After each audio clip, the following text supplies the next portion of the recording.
We are back. I'm back again.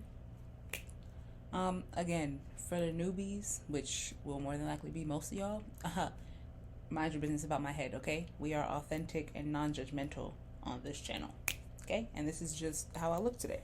'Cause I ain't leaving alone. Feel like I could be honest, babe. We both know that we're grown. That's why I wanna know how many drinks would it take you to leave with me? Yeah, you look good and I got money, but I don't wanna waste my. Hi, welcome to my bubble where we do a little bit of adulting, a little bit of healing, and a little bit of creating. So, as you can see by the title, we're back with another spiritual studies. If you don't know what spiritual studies is, it is where we actually do research and we study and we learn about many different spiritual things, many different topics, a lot of which most people have deemed demonic and all those kinds of things. People have a habit or a tendency to, fall into crowd bias and just adopt what the majority of people are saying. But me, I'm not that person. I will look into it. Aside from whether I feel good or bad about it, I will look into it for myself and make a determination. That is what we do here on spiritual studies. We have done one on witches. We've done one on a bunch of different ones. Go check that playlist out.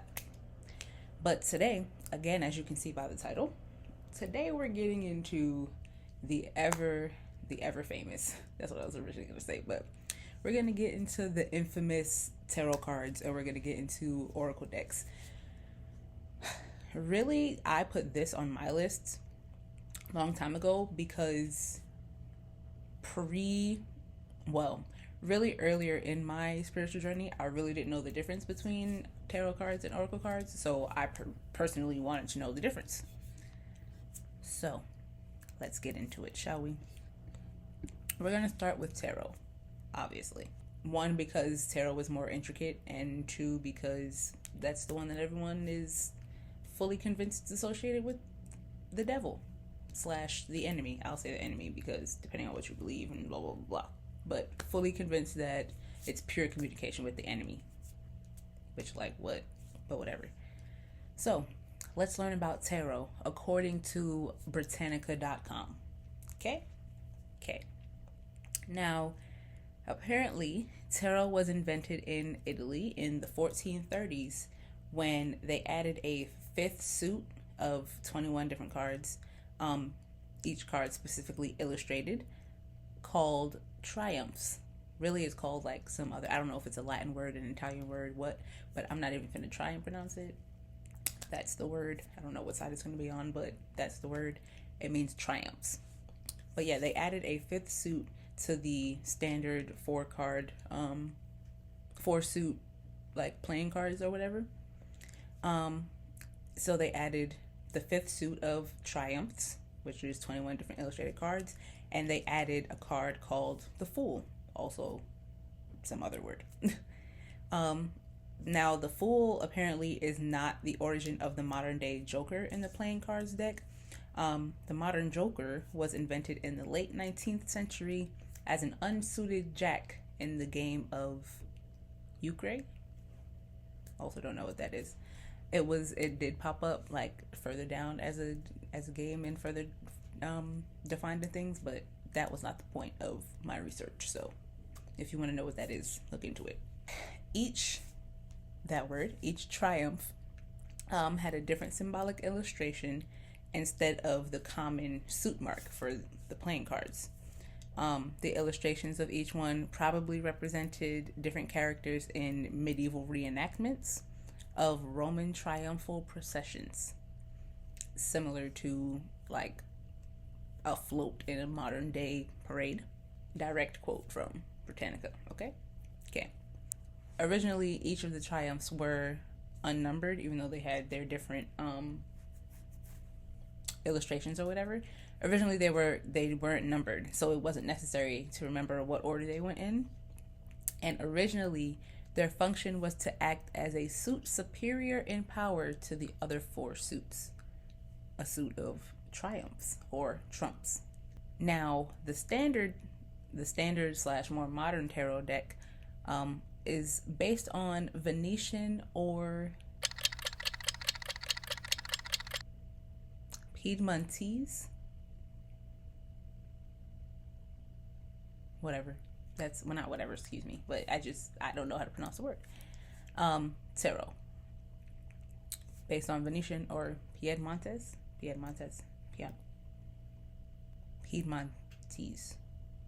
tarot. It consists of 78 cards divided into two groups. The two groups being the major arcana, aka the trumps, and 22. Well, I mean, there are 22 major arcana, the trumps, and then there are 56 minor arcana. The major arcana has pictures representing various forces, characters, virtues, vices, those kinds of things. And then the minor arcana are divided into 4 suits of 14 cards each. Now, the minor arcana is the suits of the minor arcana are very similar to a regular playing card deck. There are wands, similar to clubs, cups, similar to hearts, swords, similar to spades, and coins or pentacles, depending on which deck you have, which is similar to diamonds. Also, like a standard playing card deck, each suit has 4 court cards: king, queen, knight, jack, and then plus 10 numbered cards, and the ace of each suit is also sometimes assigned the higher value. Just like with playing cards, if you're playing poker or whatever, you'll hear people say ace is high, those kinds of things. The ace of pentacles, ace of swords, ace of cups, most times it's a good thing. Now, here's where we get into this aspect of the Britannica page I thought was very important to put. The adaptation of tarot to occult / fortune telling purposes first occurred in France at about 1780. For the fortune telling, each card is ascribed a different meaning. The major arcana refer to the spiritual matters and like important trends in the questioner's life. The minor arcana, each suit refers to different things. Wands deal mainly with business matters and like career ambitions, fire signs, fire energy. Cups deal with love, water signs, water energy. Swords deal with conflict, air signs, always on the go, those kinds of things. Shout out to my air signs. And the coins / pentacles deal with money, the material, everything tangible, earth signs, earth energy. So with a tarot deck, the questioner, or like if you're getting a reading, like the person will shuffle the deck, and then the fortune teller or the person reading, whoever, can lay out a few cards in a special pattern, which would be called a spread. The meaning of the card changes, or not the meaning of the card, but the interpretation of the card changes depending on if it's upside down, if it's upright, the position it's in the spread, and the meaning of the cards around it. Now, if you just pull one card because you ask a specific question and that's the card you get, read it like that. There are some people who don't read reversals in tarot. It's all based on, like, if you're using it and you practice with it, it's all based on your intuition and what feels right for you, in my opinion. I do read reversals. I do interpret reversals. And then the energy of a card or of a spread or whatever, I personally can feel how all the cards are connected and how they affect each other. But that's just me, now that I practice more and I'm further into my spiritual journey. So yeah, that's everything tarot. I did not encounter anything demonic. I didn't even, I was fully prepared for a whole, enemies of the church would use it, and then all of a sudden, all these things would happen in the 1600s, all of that. I was prepared for all of that, and I got none of that. Now, again, if you've never seen spiritual studies, this is all, each episode, let's call it episodes. Each episode is just surface level research, but like we can eventually get into like further research any of the topics. If you want that, you can comment it below, comment it on whatever video. I'm open to it, but in the beginning I only do surface level because I have a lot of topics that I want to look into. So if I spin the block on some, I spin the block. But yeah, that's tarot. I don't understand why people make it demonic. I mean, I do, but just because anything that goes against the church and is automatically deemed demonic. But live your best life. I know my intentions and I know how it serves in my life. So believe what you want. No judgment. So yeah, that's tarot. But oracle cards are a little bit different. One website or the first website that I was looking at, which I ended up no longer using because it gave very like judgmental of tarot, and I wasn't here for that. If I'm going to read research, I want it to be neutral and from a objective point of view / perspective. But the one quote that I will take from the original site was, "Oracle decks are like tarot decks, but much simpler," which I take that quote because now that I have been practicing for a minute, I very much agree. Now, a separate website that I forget, but if you are interested, I guess I can write it down or whatever. But another website said, which I trusted a little bit more just based on the tone of the article, posting, whatever. Tarot is a tool of self-reflection or just for fun. It can offer similar insight just like tarot, but there are some major differences. While tarot provides detailed insight into specific situations, like I said, cups represent something, swords, fire, wands, pentacles, they all represent different things. And then regardless of how the artist of the tarot deck, because there's a million different decks, they all look different, blah, blah, blah. Regardless of how the artist interprets the cards, the meanings of the cards are still the same. That's tarot. But oracle decks have way less rules, way fewer rules. It's less confined, if you will. Oracle cards may contain messages from goddesses, famous literary witches, or self-care tips, which, sidebar, I really, really want the self-care oracle deck. Like, I just think it's so pretty, and it just feeds my soul. Yeah, oracle decks, which I kind of knew but didn't know. Oracle decks can have as many cards as the creator wants them to have. Like, it's not a 78 card deck like the tarot. There's not 22 major, 56 minor. Like, an oracle deck is just however many it has. However many the creator deems necessary for the energy the cards embrace. Let's put it like that.